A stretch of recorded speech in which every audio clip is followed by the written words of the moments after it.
من الشيطان الرجيم بسم الله الرحمن الرحيم وإن تعدوا نعمة الله لا تحصوها صدق الله المولانا العظيم الحمد لله আল্লাহ সুবহানাহু ওয়া তাআলা দরবারে অন্তরের অন্তঃস্থল থেকে শুকরিয়া জ্ঞাপন করছি যে মহান আল্লাহ সুবহানাহু ওয়া তাআলা আমাদের এই ফজলা সম্মেলনে বাংলাদেশের বিভিন্ন অঞ্চল থেকে সাবেক সকল ফারাগীন ছাত্র ভাইদেরকে এক মজমায় আল্লাহ সুবহানাহু ওয়া তাআলা আমাদেরকে একত্রিত হওয়ার তৌফিক দিয়েছেন। সেই মহান আল্লাহ তাআলার দরবারে কালিমাত শুকর আদায় করি, সকলেই বলি আলহামদুলিল্লাহ। আমি 2018 সালে এই প্রতিষ্ঠান থেকে দাওরায়ে হাদিস সম্পন্ন করেছি আলহামদুলিল্লাহ, এবং আমার সাথে আনুমানিক আমরা 20-21 জন ছাত্র এখান থেকে ফারেক হয়েছি আলহামদুলিল্লাহ। এখানে অনেকে আসে, হয়তো অনেকে আসতে পারে নাই বিভিন্ন কারণে। তো আলহামদুলিল্লাহ এই প্রতিষ্ঠানের কথা যতই বলি ততই মনে হয় অনেক কম হয়ে যাবে।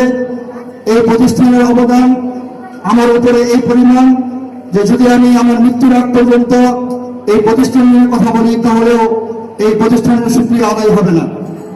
আর আমি যেখানে আছি এই পর্যায়ে আসার জন্য আমার পিছনে সবচাইতে যাদের অবদান সবচাইতে বেশি ওনারা হলেন আমার সম্মানিত এই প্রতিষ্ঠানের আচার্য গ্রাম। তাদের অক্লান্ত পরিশ্রম এবং মেহনতের বদৌলতে আজকে আমরা আলিম হতে পেরেছি, আলিম নবী আমরা অর্জন করতে পেরেছি।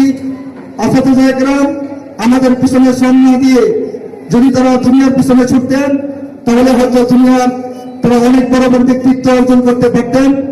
আচার্য গ্রাম আমাদের পিছনে যে পরিমাণ মেহনত করেছেন, যেই পরিমাণ অবদান আমাদের উপরে তাদের রয়েছে, যদি আমরা কিয়ামত পর্যন্ত তাদের শুকরিয়া আদায় করি তাহলে তাদের শুকরিয়া আদায় হবে না। আমার শরীরের চামড়া খুলে যদি তাদের পাপস বানিয়ে দেয় তাহলে তাদের রেল শুরু হবে না। তো আলহামদুলিল্লাহ আচার্য গ্রাম আমাদেরকে অনেক মহব্বত করেন, ভালোবাসেন। এই কারণে তারা আজকে এই পুনর্মিলন অনুষ্ঠানে আমাদেরকে আহ্বান করেছেন। আলহামদুলিল্লাহ আমরা এসেছি।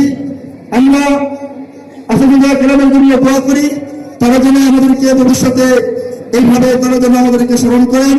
আমরা যেন মৃত্যুর আগ পর্যন্ত এই আচার্য গ্রামের সান্নিধ্য থেকে আমরা যেন এই আলিম নবীর খেদমত আঞ্জাম দিতে পারি, সেজন্য সবাই দোয়া করবেন।